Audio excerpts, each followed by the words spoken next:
मन यहदिहिल्लाहु फला मुदिल्ल लहु व मन युद्लिलहु फला हादिय लहु व नशहदु अन ला इलाहा इल्लल्लाहु वहदहु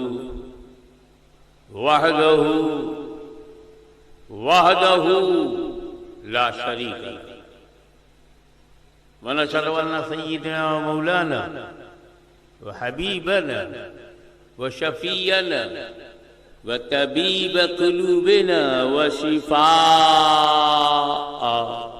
सुदूरना व गौसना व गयासना व मुगीसना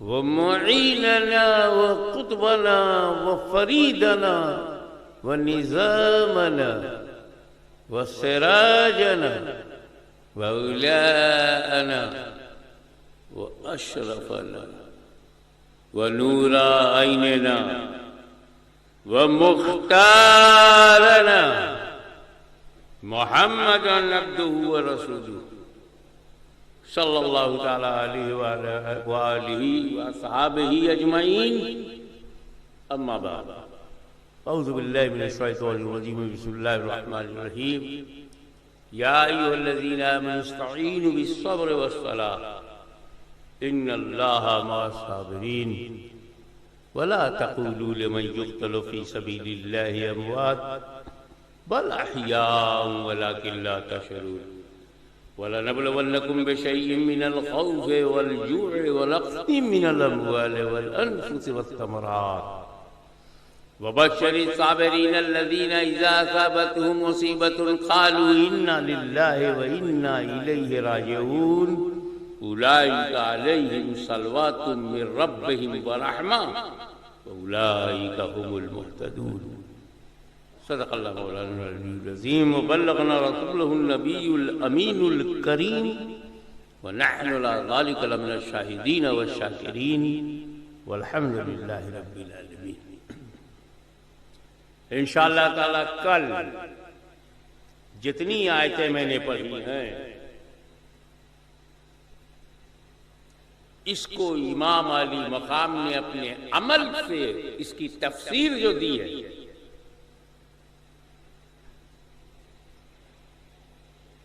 और कुरान का साथी होने का जो हक अदा किया है,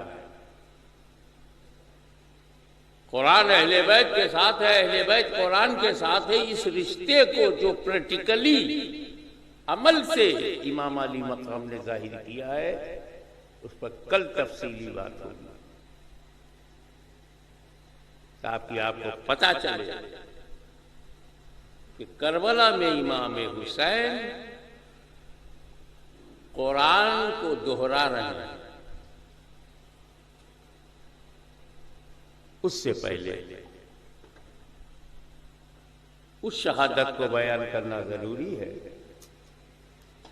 जो तमाम अहले बैत की शहादतों से पहले हुई। करबला से पहले जो पहली शहादत है वह इमाम मुस्लिम भी नकील की।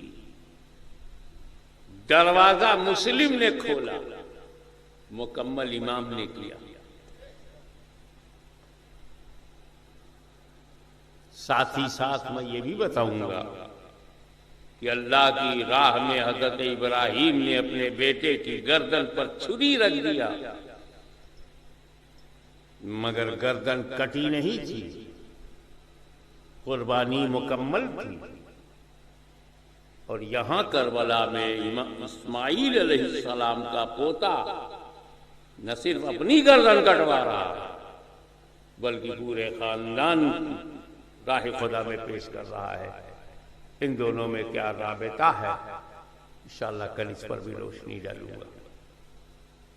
आज तो सत्ता परिवर्तन का मामला देखो, अमीर माविया रज़ियल्लाहु ताला अन्हु अर्ज़ा का विसाल हो गया, उनकी जगह पर यजीद आया। ये सत्ता परिवर्तन था और सत्ता परिवर्तन में जितनी तकलीफें आती हैं हम झेल रहे हैं, इमाम झेल चुके थे। यजीद तक पर बैठा, तो उसका टारगेट 4 था। ये चारों मान जाएं तो इस पूरी दुनिया मुसलमानों की हमें मान लेगी।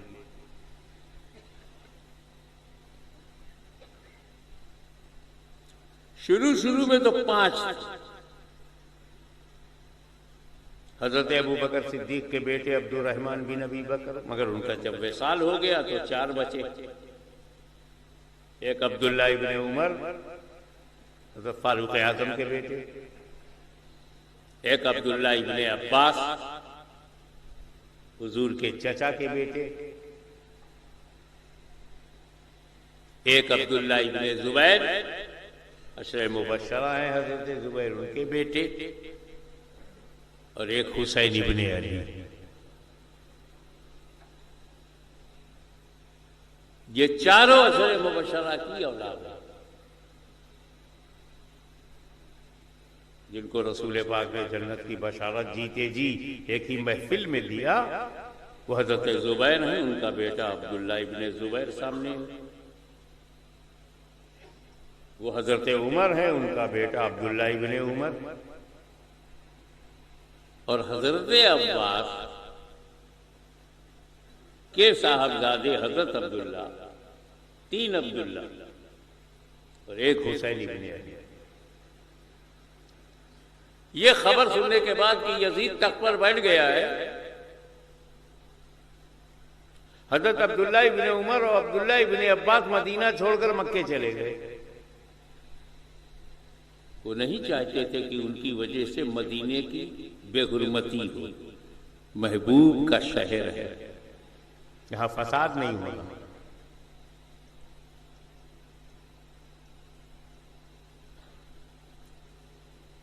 चंद दिनों के बाद हजरत अब्दुल्ला इब्ने जुबैर भी मक्के चले गए, बचे सिर्फ हुसैन इब्ने अली।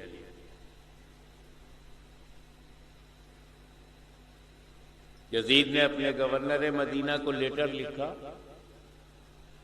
वलीद को, तो हुसैन से हमारी बैयत लो।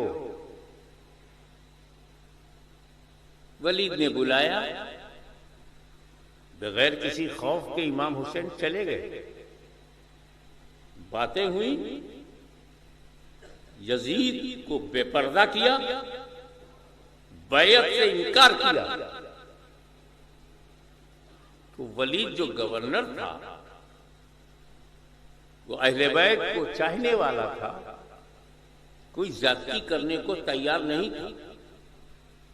बस इतना कहकर रुखसत किया, हुसैन इब्ने अली आप जाएं घर और ठंडे दिमाग से सोचें।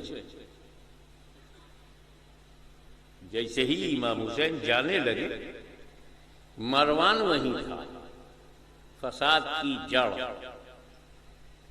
उसने कहा वलीद से, हुसैन तुम्हारे काबू में आ चुके हैं, या तो इनकी बैत ले लो या खत्म करो। जाते जाते ही इमाम हुसैन ने सुन लिया, पलट कर लौटे, तलवार निकाली और मरवान से कहा निपटना है तो सामने आ। डर गया। इमाम हुसैन ने अपनी तलवार मियान में डाल ली, क्योंकि वो भी जानते थे कि मेरी तलवार का जौहर दिखाने की जगह मदीना नहीं है, करबला।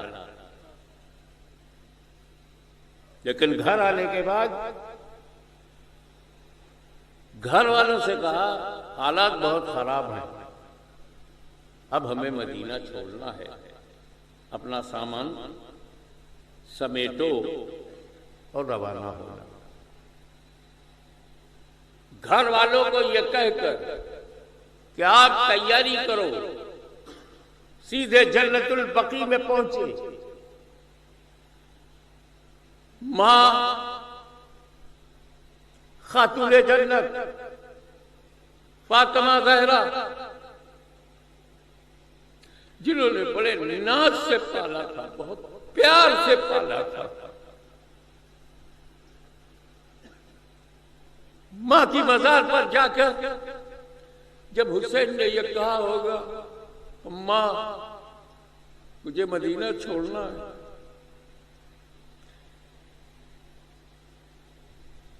सब छोड़ के रसूल पाक मदीने में आए, हमारा सब कुछ मदीने में है।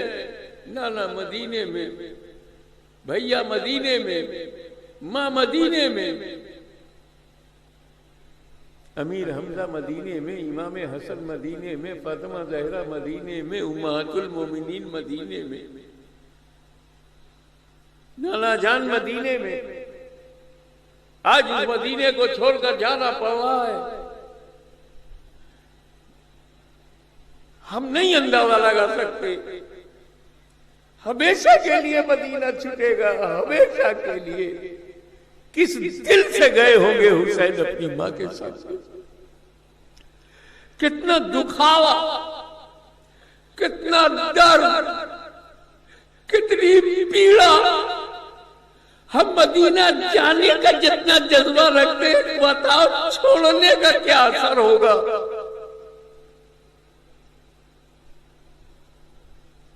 बस ये कहने गए थे, मां अब मैं जा रहा हूं दीन को बचाने के लिए, जा रहा हूं आपके पिए हुए दूध का हक अदा करने, जा रहा हूं नाना जान के चबाए हुए लुकमे जो उन्होंने मुंह में मेरे डाले थे, हक अदा करने। तुम तो खातूने जन्नत हो,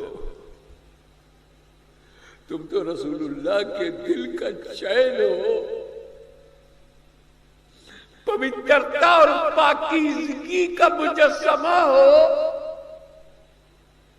हूरे तुम पे कुर्बान, तुम तो जन्नत की मालिका बनकर के हो, तुम रसूल के दिल का चैन हो, रसूल का नूरुल ऐन हो। और आज मैं आपकी वो परवरिश, आपने जो छाती से लगाकर मुझे पाला पोसा, हुसैन बुज़दिल नहीं है, हुसैन डरपोक नहीं है, हुसैन खुदा का शेर है और खुदा के शेर का बेटा है। हम समझौता करने नहीं जाएंगे, मां तुम्हारे दूध को रुसवा नहीं करेंगे, मां तुम्हारे खून की तौहीन नहीं होने देंगे, अपना खून बहा देंगे, मगर रूह इस्लाम को मुज़महिल और कमजोर नहीं होने देंगे। बस इसलिए आया हूं कि जिस तरह से आप अपने साए में रखती थी, रूहानियत के साए में अपने हुसैन को रखिएगा।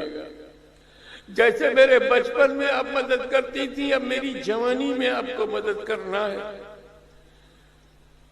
मैं तो चलूंगा, लेकिन कदम कदम पर आपकी दुआएं मुझे चाहिए। कितने आंसू बह गए होंगे हुसैन के। कब्र फातिमा ज़हरा, उसकी मिट्टी हुसैन के आंसुओं से तर हो गई होगी। आखिरी सलाम किस दिल से किया होगा। उसके बाद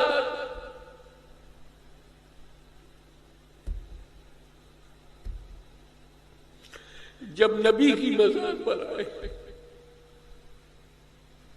खुदा जाने जहाज गुंबद खजरा है तब नहीं था, कब्र अनवर थी।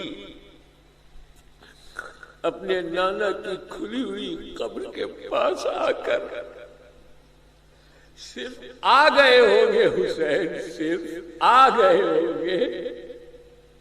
कब्र में रसूल पाक पर क्या गुजरी होगी।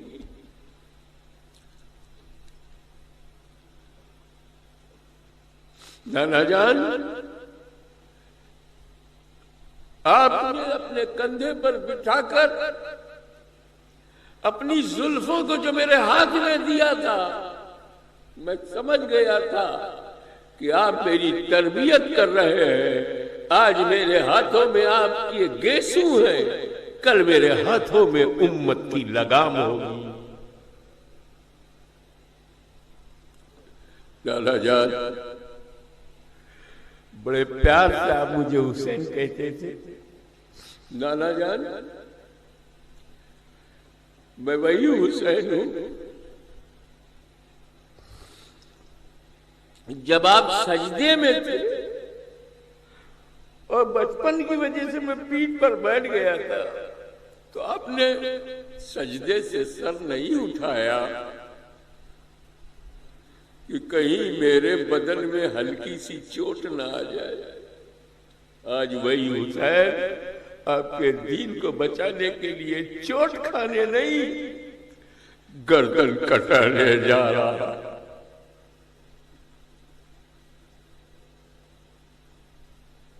कत्ले हुसैन असल में मर गए यजीद है। इस्लाम जिंदा होता है हर करबला के बाद। मैं नहीं जानता कि हुसैन जब हुजूर सल्लल्लाहु अलैहि वसल्लम के पास गए होंगे, रोए होंगे, आंसू बहाया होगा, तो मेरे आका मौला मदनी ताजदार को कैसा लगा होगा मैं नहीं जानता। अरे हम अपने बेटे की मौत उससे कहीं ज्यादा कीमती रसूल पाक के लिए उनके नवासे हुसैन की मौत वो होना है। क्या ऐसी होना? मौत आती है, कैसे अंदाज से आती है? नबी करीम सल्लल्लाहु अलैहि वसल्लम को आखिरी सलाम, सरकार तवज्जो रहे, करम रहे, हुसैन अपने किए हुए वादे को पूरा करने जा रहा है। मक्का मुअज़्ज़मा पहुंच गए, खानदान को लेकर के, और वहां अपनी खुशबू आई। जब काबे में दाखिल हुए तो दादा की खुशबू मकामे इब्राहिम से, इब्राहिम अलैहिस्सलाम इमाम हुसैन के सगे दादा हैं, हजरत इस्माइल की औलाद हैं। मताफ में पहुंचे तो वहां पे निशाने कदमे इब्राहिम देखा, जिसे आज हम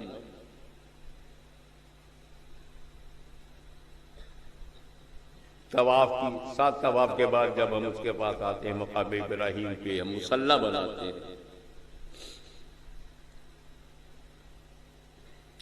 शांति और सुकून से दिन गुजर रहे थे। इसी दौरान कूफे से खत आने लगे, खत पर खत, पत्र पे पत्र, लेटर पे लेटर आने लगा। हमें यजीद की हुकूमत गवारा नहीं है, आइए और हमें बचाइए। 60,000 रावी बयान करता है, हजारों लेटर आ गए। उसमें एक लेटर तो बहुत ही दहलाने वाला था कि यजीद के फिस्क व फुजूर और जुल्म और सितम की हुकूमत से अगर आप हमें बचाने नहीं आए और कूफे के लोग यजीदियों के दबाव में गुमराह हुए, तो महशर में हम आपका दामन थामेंगे कि आप हमारी मदद के लिए नहीं आए। दोस्तों का मशवरा, कूफियों के खुतूत, फैसला कैसे हो, एक बीच का रास्ता निकाला गया। ये वाकयात आप याद रखें। हुसैन के घर और घराने ने आपको बचाया है, आपकी औलाद को बचाया है।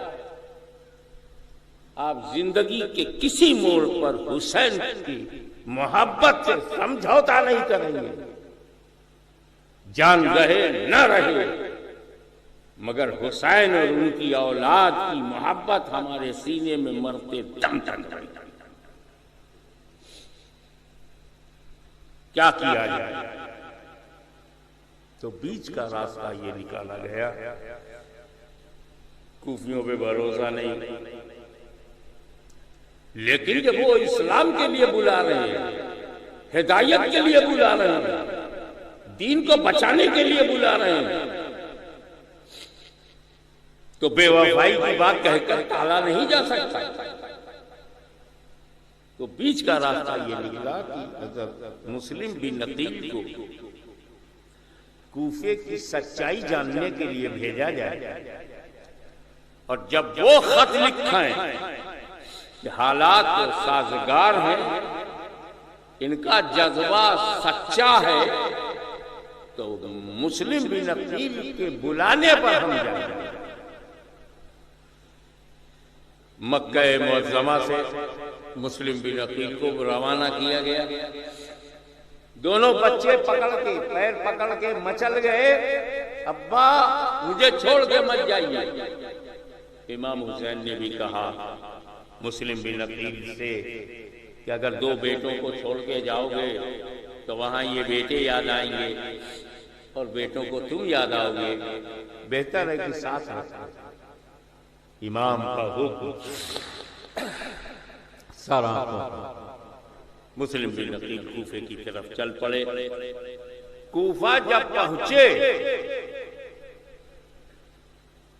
तो चारों तरफ से लोग बैयत करने आ गए, हुसैन का नारा लगाने लगे, इमाम मुस्लिम बिन नकील का नाम ले लेकर के झंडा उठाने लगे। 20,000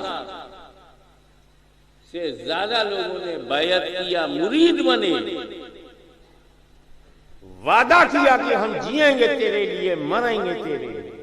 बैयत किया, बिक गए, दस्ते मुस्लिम पर अपने को बेच दिया, बैयत किया। कूफे के जो गवर्नर थे वो सहाबी रसूल थे।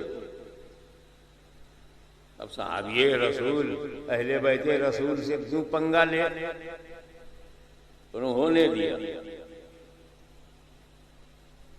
सरकारी जिम्मेदारी भी निभाते रहे और मुस्लिम बिन नकील की इज्जत व अजमत व तकरीम भी करते थे। ये खबर जब यजीद को पहुंची कि पूरा कूफा मुस्लिम बिन नकील के हाथ पर मुरीद बन चुका है, बैत कर चुका है, उनका हो गया, तो उसे घबराहट हुई। तो उसने हुक्म जारी किया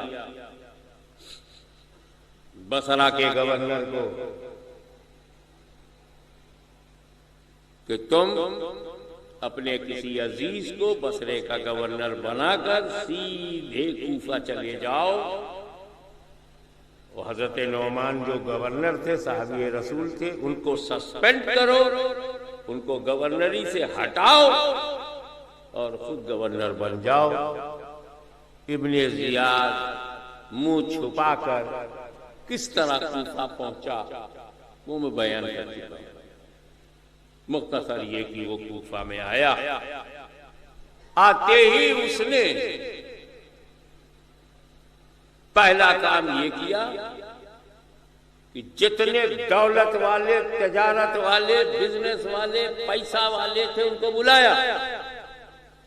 बुला के कहा तुम लोग सियासत में क्यों पड़ रहे हो, कारोबार करो, धंधा करो, बिजनेस करो, खाओ पियो, ऐश करो। सियासी मामले में आओगे तो न धंधा होगा, न तिजारत होगी, न तुम रहोगे। पैसा हो, पैसा हो चाहे जैसा हो। उन लोगों का यार मसलहत तो यही है कि हुकूमत अगर खतरनाक है तो अपना कारोबार बचाओ। क्या इंडिया में ऐसे कारोबारी नहीं है जो अपने कारोबार को बचाने के लिए किसी भी हुकूमत का नारा लगाने लगते हैं? ये ना आज नई बात है, ना कल नई बात थी। वो जब टूटा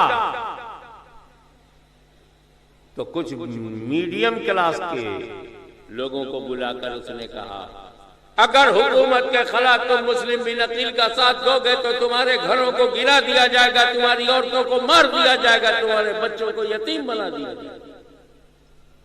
उधर लालच इधर धमकी, दोनों का असर हुआ। और मुस्लिम बिन अकील के पीछे जामे कूफा में जो भरी होती थी वो धीरे धीरे घटने लगी। नमाज खत्म, मजमा गायब।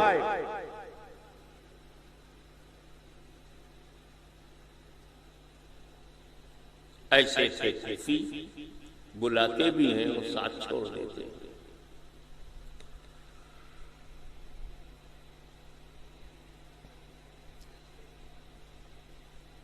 एक रात ऐशा की नमाज जब पढ़ा करके मुस्लिम बिन अकील ने सलाम फेरा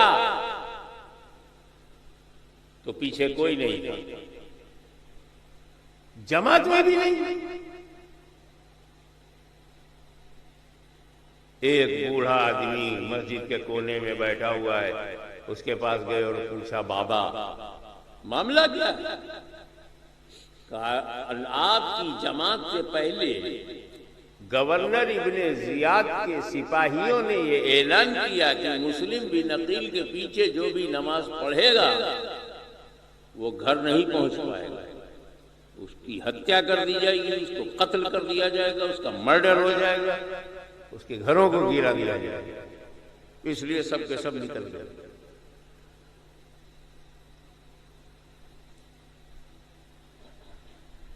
मैं ये कहना भूल गया था कि जब कूफियों ने जोशो जज्बे से बैअत किया तो मुस्लिम बिन अकील ने खत लिख दिया इमाम हुसैन के नाम, मेरे इमाम चले आइए, माहौल अच्छा है, सब आपके वफादार हैं। ये खत जा चुका था। खत के जाने के बाद जब हालात बदल गए तो मुस्लिम बिन अकील को अपनी नहीं इमाम की फिक्र हुई। इन हालात में वो आ गए तो क्या होगा? कोई जरिया नहीं था रोकने का। यही बेचैनी थी, यही बेकरारी थी कि मेरा खत पढ़ करके तो इमाम चल लेंगे मक्के से। ये हालात चल ही रहे थे।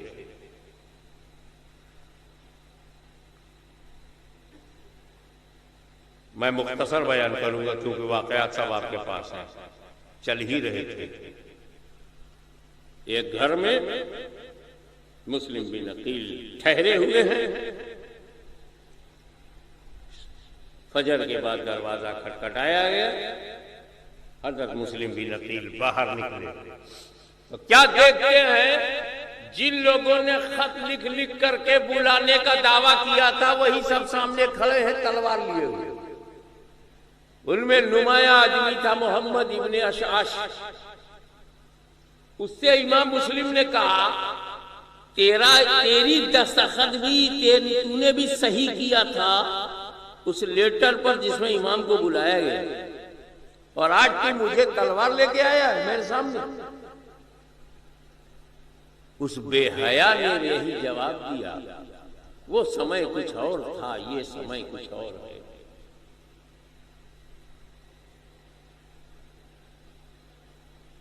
मैं तो आया हूं हुकूमत का फैसला लेकर के आपको इब्ने जियाद के सामने चलकर उसकी बायत करनी। इमाम हुसैन का सफीर अकील इब्ने अबी तालिब का खून, खानदाने बनी हाशिम का लहू शमशीर लेके उतर पड़ा। इब्ने अशआश पकड़ कर तुम मुझे नहीं ले जा सकते। शेर की गर्दन में फंदा नहीं डाला जाता।